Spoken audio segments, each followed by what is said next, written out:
Jean-Michel Cohen, nutritionniste, est avec nous également en direct sur Europe 1. Bonsoir Jean-Michel. Bonsoir Pascal. Alors, on avait juste besoin d'avoir votre éclairage. C'est quoi cette pâte? Il y a quoi dedans? Qu'est-ce qui fait son succès? Parce que c'est vraiment un carton absolu. Eh bien, les gens ne s'y trompent pas parce que ils comparent surtout cette pâte à du Kinder Bueno et pas à du Nutella, bien que nous on soit tenté de le faire, parce qu'il y a une vraie différence fondamentale avec le Nutella, c'est qu'il n'y a pas de cacao maigre. Dans le Nutella, vous avez du cacao. Dans le produit Elmorgen, vous avez du sucre, de la graisse, des noisettes, du lait écrémé, ce qui fait le problème, mais pas de cacao maigre.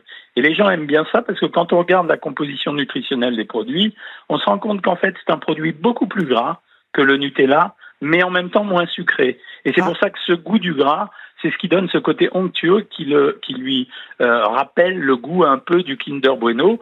Au niveau des valeurs caloriques, ça se vaut. C'est 550 contre 535. Donc je rappelle que ce sont des produits qui sont l'équivalent du foie gras en teneur calorique. Après, vous aimez pas. Attendez, Jean-Michel, une cuillère de cette pâte, c'est l'équivalent d'une tranche de foie gras pour les amateurs. Quand vous prenez 50 grammes de foie gras, c'est 50 grammes de pâte à tartiner, que ça soit l'une ou l'autre. Donc ça reste quand même des produits extrêmement riches. Je suis pas très inquiet pour Nutella. Je vais vous donner un chiffre quand même. Nutella, c'est 17 milliards d'euros de chiffre d'affaires. Le groupe Ferrero, le groupe C'est Bon, c'est 7 millions d'euros. Donc, je pense pas qu'ils vont bouleverser le marché.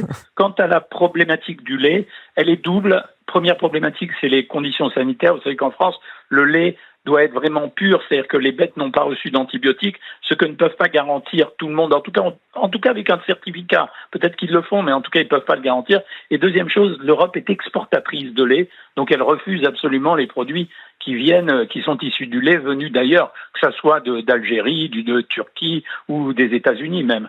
Donc, ce sont les raisons pour lesquelles cette pâte n'est pas autorisée, ce qui est un peu couillon, parce que franchement, 7 millions d'euros de chiffre d'affaires, ils vont pas menacer les équilibres économiques de l'agroalimentaire français.